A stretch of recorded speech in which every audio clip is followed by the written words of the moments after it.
এই মাত্র কয়েকদিন আগে ইলন মাস্ক দ্য ইকোনমিস্টের একটা সাক্ষাৎকারে বলছে যে 2036 সালের মধ্যে টাকার আর কোনো প্রয়োজন থাকবে না। মানুষের টাকারই কোনো দরকার নেই, টাকা ছাড়াই চলবে। তো আসলে আহ, আপনার কাছে কি মনে হয় আসলে এই জিনিসটা কি যৌক্তিক? এখন ইলন মাস্ক কেন এই ধরনের কথা বললেন? আসলে ইলন মাস্কের কথা না, মানে অনেক সময় মনে হয় যে অবাস্তব কিছু, আবার কখনো কখনো সে এমন সব কাজকর্ম করেও দেখায় যেটা আসলে আগে মনে হয়েছিল অসম্ভব। তা আসলে ইলন মাস্ক যে এরকম একটা দাবি করছে যে আসলে 2036 সালের মধ্যে আর টাকা পয়সার কোনো প্রয়োজন থাকবে না, এই দাবির পিছনে তার আসলে দুইটাই মূল যুক্তি। একটা হচ্ছে আর্টিফিশিয়াল ইন্টেলিজেন্স, আর আরেকটা হচ্ছে রোবোটিক্স। তার যুক্তিটা হচ্ছে যে আর্টিফিশিয়াল ইন্টেলিজেন্স আর 5 বছরের মধ্যে এত বেশি ইন্টেলিজেন্ট হয়ে যাবে, মানে হিউম্যান লাইক, যে তারাই সবকিছু চিন্তা করতে পারবে, সবকিছু করতে পারবে। আর সেই ইন্টেলিজেন্সটা সেট আপ করা হবে রোবটের মাথায়। রোবট একজন মানুষের মতো করেই মানুষ যা করে সেই কাজগুলো করবে। এটা হচ্ছে, এই দুইটাই হচ্ছে তার মূল যুক্তি, বা এটাই তার মেইন পয়েন্ট যেটার বেসিসে সে বলতেছে। আর এটা ডিটেল ব্যাখ্যাটা কি? ডিটেল ব্যাখ্যাটা হচ্ছে যে মানুষ এখন যা করে এই কাজগুলো রোবট করবে। যদি মানুষের কাজ সব রোবটই করে ফেলে, তখন তার মানুষের কাজ করার কোনো প্রয়োজন থাকবে না। কাজেই মানুষের যখন আর কাজ করার প্রয়োজন নাই, তখন তার মানুষের টাকারও দরকার নেই। ব্যাপারটা এরকম আর কি। তো এখন মূল ব্যাপারটা হচ্ছে যে মানুষ আসলে, আচ্ছা আসেন তো বোঝার চেষ্টা করি যে মানুষের আসলে টাকার কেন দরকার। মানে আপনি আমি যে টাকার পিছনে ছুটি, তা আমরা তো টাকা ছাড়া চলতে পারি না। আমাদের জীবনে টাকা একটা অপরিহার্য উপাদান। আমাদের আসলে টাকার দরকারটা কেন? টাকা দিয়ে আমরা আসলে কি করি? প্রথমেই খাবার কিনি, তারপরে বাসা ভাড়া দিই, তারপরে যাতায়াত করি, তারপরে শখের কোনো জিনিস লাগলে সেটা কিনি। এই তো, মানে আমাদের টাকার জীবনের বেসিক নিড গুলো পূরণ করার জন্যই তো টাকার প্রয়োজন। তো ইলন মাস্ক বলতেছে যে যে প্রয়োজনগুলোর জন্য তুমি টাকা খরচ করো, সেই প্রয়োজনগুলো যদি রোবট তোমার প্রয়োজনের চেয়ে বেশি পরিমাণ নিয়ে আসতে পারে, উৎপাদন করে নিয়ে আসতে পারে, তখন তো আর তোমার দরকার নাই। ধরো তুমি টাকা দিয়ে দুইটা কিনতা, তোমাকে যদি রোবট 5টা এনে দেয়, বা সে 2টা এনে দেয়, এভেলেবল করে দেয়, তাহলে তো তোমার টাকার দরকার নাই, তুমি তো তোমার প্রয়োজনীয় জিনিসই পেয়ে যাচ্ছ। তো এই কনসেপ্টের বেসিসেই মূলত ইলন মাস্ক বলতেছে যে 2036 সালে ওইখানে গিয়ে আর টাকার কোনো প্রয়োজনীয়তা থাকবে না। কারণ মানুষ যে পণ্য উৎপাদন করে, রোবট তার চেয়ে বেশি পরিমাণ পণ্য উৎপাদন করবে, এবং মানুষ যেসব কাজ করে সেসব কাজ রোবটই করবে। আচ্ছা, তো এখন যদি রোবট সব কাজ করে ফেলে, তাহলে মানুষ তখন কি করবে? কারণ আমরা তো এখন টাকার উপর কষ্ট করি, আমরা শ্রম বিক্রি করি বা মেধা বিক্রি করি বিনিময়ে, বা ব্যবসায়ীরা পণ্য বিক্রি করে বা সেবা বিক্রি করে বিনিময়ে, আমরা হচ্ছে যে প্রয়োজনীয় কনজিউমেবল গুডস গুলা কিনে নিয়ে আসি আর কি, কনজিউম করার জন্য। যখন এই মানুষের আর কোনো কাজ থাকবে না, তখন কি করবে? তা এরকম একটা সিচুয়েশনে একটা কনসেপ্ট আছে, ইউনিভার্সাল বেসিক ইনকাম, বা সংক্ষেপে ইউবিআই। এই কনসেপ্টটা হচ্ছে যে যখন সরকার থেকে, মানে আপনার যেহেতু বা আপনার আমার যেহেতু কোনো চাকরি নাই, কোনো কাজ নাই, কোনো ইনকাম নাই, তা আমরা কিনবো কিভাবে? টাকা কোথায় পাবো? সরকার থেকে প্রতি মাসে আমাদেরকে স্যালারির মতো করে একটা টাকা আমাদের অ্যাকাউন্টে পাঠিয়ে দিবে, বা আমাদেরকে ক্যাশ দিয়ে দিবে। ওই টাকা দিয়ে আমরা ওই জিনিসটা কিনবো। এটা হচ্ছে যে একটা কনসেপ্ট।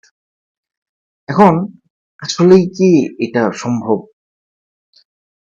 মানে যারা বিশেষজ্ঞ আছে তাদের কাছে মনে হয়, বা অর্থনীতিবিদ যারা, তাদের কাছে 100% যে এইটা বাস্তবায়ন হবে এই সম্ভাবনাটা একটু কম। তবে অনেক কিছুই ডেভেলপমেন্ট হবে। যেমন আহ, যখন সাপ্লাই বাড়বে, তখন হয়তোবা আমাদের খরচটা কমে আসতে পারে।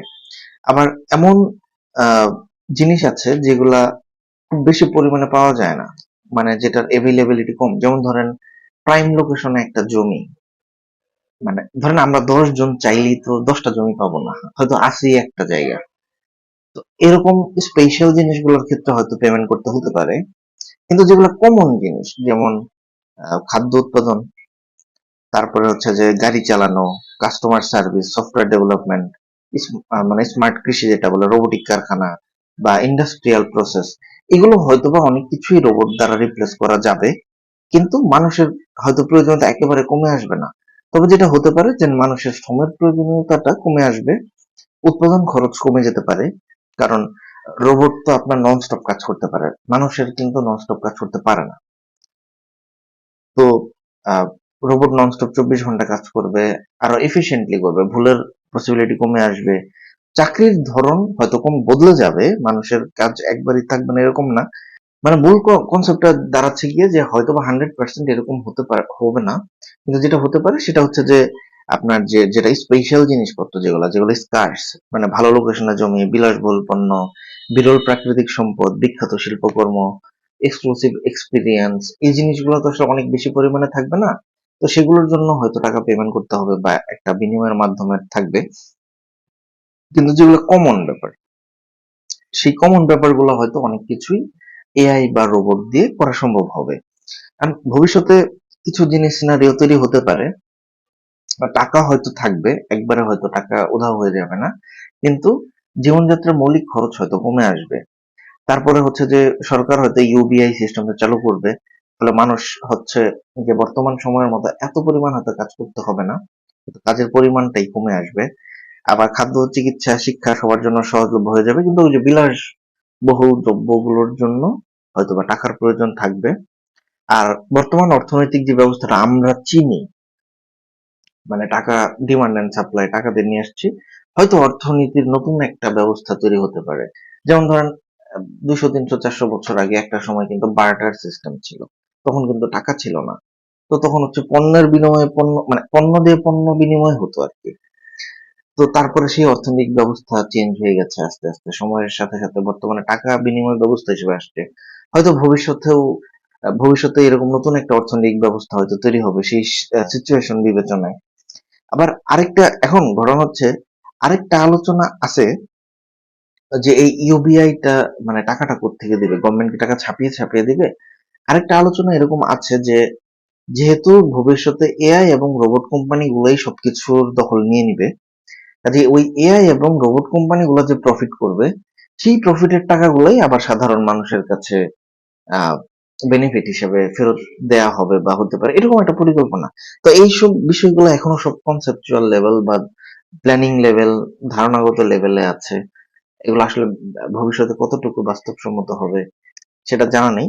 কিন্তু সংক্ষিপ্ত ইউবিআই বা ইউনিভার্সাল বেসিক ইনকাম বলতে বোঝায় যে যখন আপনার আমার কোনো চাকরি বাকরি কিছুই থাকবে না, তখন গভর্নমেন্ট থেকেই আমাদেরকে প্রতি মাসে মাসে স্যালারির মতো করে একটা অ্যামাউন্ট দেওয়া হবে, যেটা দিয়ে আমরা নৈমিত্তিক কাজকর্ম করব। ওই যে অনেকটা পেনশনের মতো, যে আপনি সরকারি চাকরি করলে হয়তো একটা নির্দিষ্ট সময় সার্ভিস দেওয়ার পরে যখন রিটায়ারমেন্টে যান, গভর্নমেন্ট থেকে মাসে মাসে একটা হয়তো পেনশনের টাকা পান বা এককালীন টাকা পান, এরকম একটা সিস্টেম হয়তো করা হতে পারে।